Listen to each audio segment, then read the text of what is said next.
Hello everyone, कैसे हैं आप सब। एक बार पुनः से कोचिंग क्लासेस पर स्वागत है। उम्मीद करता हूं आप सब अच्छे होंगे, मस्त होंगे, बेहतर होंगे, आपकी पढ़ाई बेहतर चल रही होगी। क्लास 11 फिजिक्स में चैप्टर 4 चल रहा है, जिसमें आज हम बात करेंगे बच्चों आवेग संवेग प्रमेय। और आवेग की अवधारणा का जो अनुप्रयोग है, इससे क्वेश्चन हमेशा पूछा जाता है। जैसे क्रिकेट के खेल में गेंद लपकते समय खिलाड़ी अपने हाथ पीछे कर लेता है, क्यों? सर्कस के कलाकार जाली या मोटे गद्दे पर कूदते हैं, क्यों? ठीक है। क्वेश्चन ऐसा भी आता है कि कुछ ऊंचाई से पक्के फर्श पर कूदने की बजाय रेत पर कूदें तो भैया कम चोट लगता है। या जैसे मान लीजिए आप किसी पक्के सतह के अपेक्षा कच्चे सतह पर कूदेंगे तो आपको ज्यादा चोट नहीं आएगी।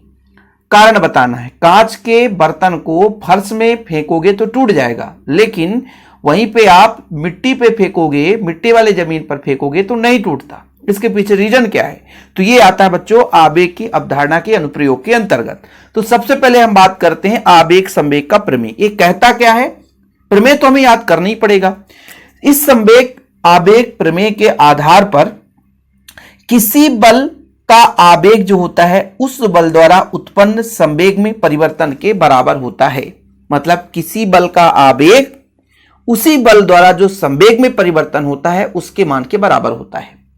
अब बच्चों आप लोगों को यह तो पता होगा कि बल का आवेग है क्या।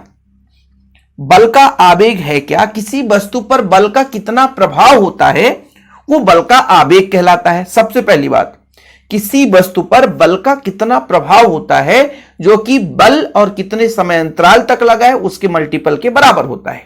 तो किसी वस्तु पर बल का जो प्रभाव है वो आपका आवेग है। अब हम जानते हैं भाई साहब कि बल लगाएंगे तो उसके संवेग में भी परिवर्तन होगा, क्योंकि संवेग बराबर होता है द्रव्यमान गुणे वेग। बल लगाने से वेग में परिवर्तन होता है, फलस्वरूप संवेग में परिवर्तन होगा। तो भाई बल का जितना प्रभाव होगा वो आवेग होगा, और उसी बल के प्रभाव से संवेग में परिवर्तन होगा। तो दोनों का मान बिल्कुल है, जायज है, बराबर है। भाई समझो ना, कहानी को आप समझो। कहानी क्या रहा है?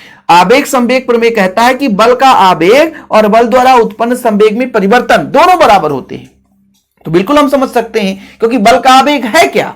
बल का वास्तविक माप है। बल का कितना प्रभाव हो रहा है उसकी माप आवेग है। और बल लगाने से वेग बदलता है वस्तु का, और वेग बदलने से संवेग बदलता है। तो उसी बल के प्रभाव से संवेग में परिवर्तन होता है। तो वही मान बच्चों दोनों बराबर होगा। कि मतलब बल का कितना आवेग है और संवेग में कितना उसी बल द्वारा परिवर्तन हुआ, तो उन दोनों का मान क्या होगा? बराबर होगा। इसके लिए अपन को थोड़ा सा न्यूटन के गति का द्वितीय नियम लगाएंगे। न्यूटन का गति का द्वितीय नियम क्या होता बच्चों? किसी वस्तु पर लगाया गया बल उस वस्तु के संवेग में परिवर्तन के बराबर होता है। जैसे संवेग में परिवर्तन मैं कहता हूं डेल पी है, तो यह आपका एफ बराबर डेल पी। ये न्यूटन के गति के द्वितीय नियम से होता है। पक्षांतर कर दूं तो ये डेल पी बराबर कितना हो जाएगा? डेल पी बराबर हो जाएगा एफ डॉट डेल टी हो जाता है। समीकरण 1 हो गया। और बच्चों आप लोगों ने पढ़ा है आवेग। आवेग क्या कहता है? आवेग कहता है जे बराबर होता है एफ इंटू डेल टी। अब समीकरण 1 और 2 से देखो। समीकरण 1 व 2 से जब भाई ये एफ डेल टी दोनों बराबर हैं, तो इधर आपका जे बराबर हो जाएगा डेल पी। मतलब इससे निष्कर्ष निकला जे का मान क्या है? जे का मतलब क्या होता है बच्चों? बल का आवेग है। बल का क्या है? आवेग। और डेल पी क्या है? बल द्वारा संवेग में परिवर्तन। प्रूफ हो गया। यही आपका बच्चों है कि किसी वस्तु पर लगाए गए बल का आवेग उसी बल द्वारा वस्तु के संवेग में परिवर्तन के बराबर होता है। यही आवेग संवेग प्रमेय होता है। ठीक है बच्चों, लिख लो भाई साहब। वही चीज यहां पे है। न्यूटन के गति के द्वितीय नियम से माना किसी वस्तु पर एफ बल लगाते हैं, कितना समय तक? डेल टी तक समय तक लगाते हैं, तो उसके वस्तु में संवेग में परिवर्तन डेल पी हो जाता है। तो न्यूटन के गति के द्वितीय नियम से एफ बराबर del p upon del t. पक्षांतर करेंगे तो डेल पी का मान इतना हो गया। आवेग का परिभाषा ये है बच्चों, क्योंकि एफ डॉट डेल टी की जगह डेल पी रख दें तो आपका ये हो जाता है जे बराबर बल का आवेग और संवेग में परिवर्तन। ठीक है बच्चों, चलिए इसके आगे लिखना है। अतः किसी बल का आवेग उस बल द्वारा उसमें उत्पन्न हो रही संवेग में परिवर्तन के बराबर होता है। आवेग का मात्रक लिख लेना जरूर, कई बार क्वेश्चन पूछा गया है। सीजीएस पद्धति में होता बच्चों ग्राम सेंटीमीटर प्रति सेकेंड और एसआई में किलोग्राम मीटर प्रति सेकेंड होता है। और वैसे आवेग का मात्रक बल गुणे आपका क्या होता है समय, तो बल का होता है डाइन सेकेंड, बल का होता है डाइन, तो डाइन सेकेंड सीजीएस में हो जाएगा और न्यूटन सेकेंड एसआई में होता है। इसको हमने आवेग में बताया था। फिलहाल ये चीज तो क्लियर है। सीजीएस पद्धति में ग्राम सेंटीमीटर प्रति सेकेंड, ग्राम सेंटीमीटर प्रति सेकेंड और बच्चों ये किलोग्राम मीटर प्रति सेकेंड, ये आपका भैया दूसरा भी मात्रक है। और बाकी एसआई पद्धति में आपने मात्रक पढ़ाई है।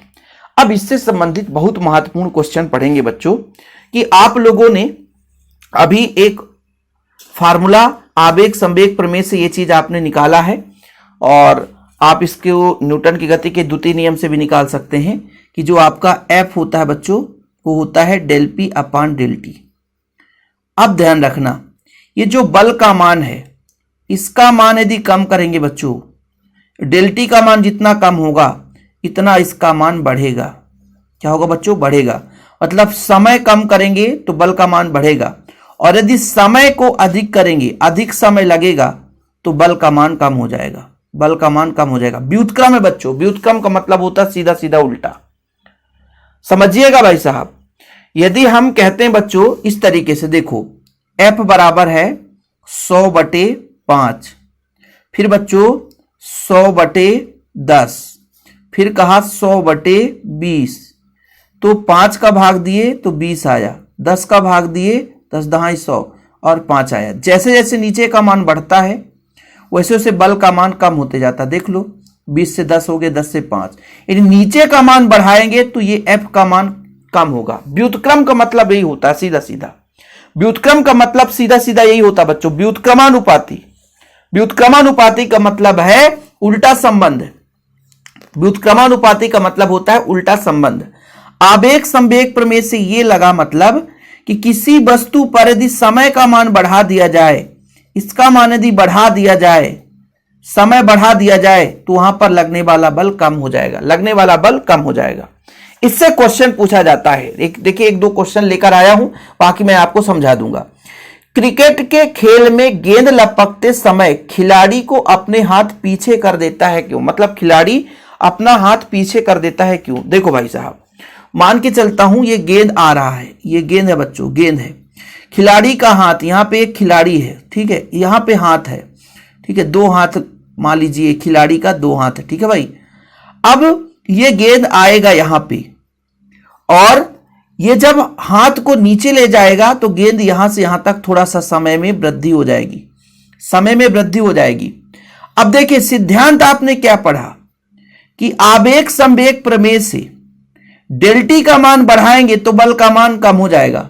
मतलब जैसे ही हम गेंद को लपकते समय हाथ को नीचे ले जाएंगे तो गेंद को हाथ में आने के लिए थोड़ा सा अधिक समय मिल जाएगा और जैसे ही समय अधिक लग गया तो ये जो गेंद द्वारा हाथ पर लगाया गया बल है वो कम हो जाएगा, जिससे हाथ में जो चोट लगना है बच्चों उससे आप बच जाओगे। क्योंकि बल समय का मान यदि बढ़ गया तो बल का मान कम हो जाता है इस फार्मूले से। जैसे मान लीजिए गेंद आप यहीं पे लपक लेते लेकिन हाथ नीचे ले गए, थोड़ा और समय बढ़ गया, जब समय बढ़ गया तो इस बल का मान कम हो गया, जिससे हाथ में चोट लगना थोड़ा सा खतरा से बाहर हो गया भैया। गेंद को लपकते समय या गेंद को लपकने पर गेंद के संवेग में परिवर्तन होता है। गेंद को लपकते समय हाथों को पीछे कर लेने पर समय अंतराल का मान बढ़ जाता है और जिससे संवेग में परिवर्तन की दर कम हो जाती है। समय जितना बढ़ेगा बच्चों, है ना, तो संवेग में परिवर्तन का दर कम हो जाता है, अतः हाथ पर लगने वाले बल का मान कम हो जाता है। फलस्वरूप हाथों को चोट लगने का भय नहीं रहता। बढ़िया सिंपल है कि समय बढ़ाया तो संवेग में परिवर्तन कम, बल का मान कम, जिससे हाथ चोट लगने से बच जाता है। ऐसे बच्चों सर्कस के कलाकार जाली या मोटे गद्दे पर कूदते हैं। मोटा गद्दा, देखो भाई यहां से एक व्यक्ति कूद रहा है इस जाली पर, लेकिन इसको मोटा गद्दा बनाया गया है। जब कूदता है बच्चों तो ये दब जाता है, ये दब जाता है। गद्दा क्या होता है? दब जाता है। कोई व्यक्ति यहां पे कूदेगा तो ये गद्दा दब जाता है। आप जैसे ही दबा तो मान लीजिए यदि ठोस होता तो यहां पे ही गिर जाता, यहां पे ही आकर के रुक जाता, लेकिन इसके दबने के कारण थोड़ा सा समय और बढ़ गया। मतलब यहां से यहां तक जो समय लगता था वो तो बढ़ ही रहा है, लेकिन थोड़ा सा और समय बढ़ गया तो डेल टी का मान बढ़ गया। और जैसे ही फार्मूला आपने पढ़ा है कि F बराबर कितना होता है, del p upon del t, समय का मान बढ़ा तो संवेग परिवर्तन कम हो गया, फलस्वरूप बल का मान कम हो गया, जिससे बच्चों कलाकारों को चोट नहीं लगता है। ऐसा करने से संवेग में परिवर्तन के समय अंतराल का मान बढ़ जाता है, जिससे संवेग में परिवर्तन की दर कम हो जाती है, बल का मान कम हो जाता है, फलस्वरूप कलाकारों को चोट नहीं लगती। ऐसे ही बच्चों आप लोगों को एग्जाम्पल में और कई सारे बता देता हूं जो कभी कभी आपके एग्जाम में पूछ दिया जाता है। जैसे आपका एक फर्श है बच्चों, फर्श, ठीक है, और एक गीली मिट्टी, एक गीली मिट्टी है। यदि कांच का टुकड़ा या कांच का बर्तन इसमें गिराएंगे तो तेजी से गिरेगा, टूट जाएगा। लेकिन इस गीली मिट्टी में यदि हम गिराते हैं बच्चों, ठीक है, ये मान लीजिए कच्चा फर्श है, कच्चा फर्श है, पक्का फर्श है, पक्का फर्श में गिराते हैं तो टूट जाता है, लेकिन कच्चे फर्श में गिराते हैं, यानी कच्चे मिट्टी जमीन पे गिराते हैं तो नहीं टूटता। इसके पीछे रीजन है कि बच्चों जैसे ही मान लीजिए कोई बर्तन यहां पर गिरता है तो हल्का सा दब जाता है, हल्का सा दब जाता है, और हल्का दबने के कारण समय अंतराल बढ़ता है, और समय बढ़ गया तो संवेग परिवर्तन का मान कम हो जाता है। ठीक है बच्चों, समय अंतराल, जैसे ही समय अंतराल बढ़ता है तो संवेग परिवर्तन का मान कम हो जाता है, तो बल का मान कम हो जाता है यहां पर। लेकिन यहां पर बल का मान समय क्या है, कम लगता है, यहां पर समय अधिक लगा लेकिन यहां समय कम, तो जब समय कम है तो यहां पर बल अधिक लगता है। इसलिए कांच का जो बर्तन है यदि फर्श पर गिरता है बच्चों तो टूट जाता है सीधा सीधा। ठीक है, जैसे आप लोग कुछ ऊंचाई से पक्के फर्श पर कूदते हो तो आपको चोट लगती है, ठीक है, और वहीं पे यदि रेत पर कूदोगे तो आपको चोट नहीं लगेगी। इसके पीछे रीजन क्या है कि जब पक्के फर्श पर पैर हमारा पहुंचता है तो तुरंत जाकर स्थिर हो जाता है, समय कम लगता है। समय यदि कम है तो संवेग परिवर्तन अधिक होगा, बल का मान अधिक होगा और पैर में चोट लग जाएगी। लेकिन उसके विपरीत जब रेत में कूदते हैं बच्चों तो रेत में कूदने से समय थोड़ा सा अधिक लगता है क्योंकि पैर हमारा धंस जाता है। जब हम रेत में कूदते हैं तो पैर को स्थिर होने में अधिक समय लगता है, यानी पैर हमारा थोड़ा सा दब जाता है, धंस जाता है। समय अधिक हुआ तो संवेग परिवर्तन कम हुआ, संवेग कम हुआ तो बल का मान कम हुआ, जिससे पैर में चोट नहीं लगती है। ऐसे भी एग्जाम्पल आप देखो कि कार, बस, मोटरसाइकिल में स्प्रिंग लगा रहता है। आप साइकिल देखना, साइकिल की सीट में स्प्रिंग लगी रहती है क्योंकि जैसे ही जंपिंग हुआ तो हमारे शरीर के साथ साथ पूरा सीट नीचे दब जाता है, समय बढ़ गया, संवेग में परिवर्तन कम हुआ, बल का मान कम हो गया तो चोट नहीं लगा। लेकिन अचानक आप डंडी में बैठकर साइकिल चलाना, कभी एग्जाम्पल देख लेना कितना लगेगा आपको, या कभी आप लोग साइकिल में पीछे बैठकर चलाए होंगे और अचानक जंपिंग आ जाएगा तो आपको थोड़ा सा समझ में आ जाए किस तरीके से धक्का लगता है। और भाई साहब वहीं पे यदि आप सीट में बैठकर चलाते हैं तो स्प्रिंग के कारण आप दब जाते हैं, जिससे बल का मान कम हो जाता है और चोट नहीं लगती है। ठीक है, इस तरीके से इसका एग्जाम्पल होता है। और अब इसके बाद आएगा न्यूटन की गति का तृतीय नियम, जिसको हम अगले लेक्चर में देखेंगे।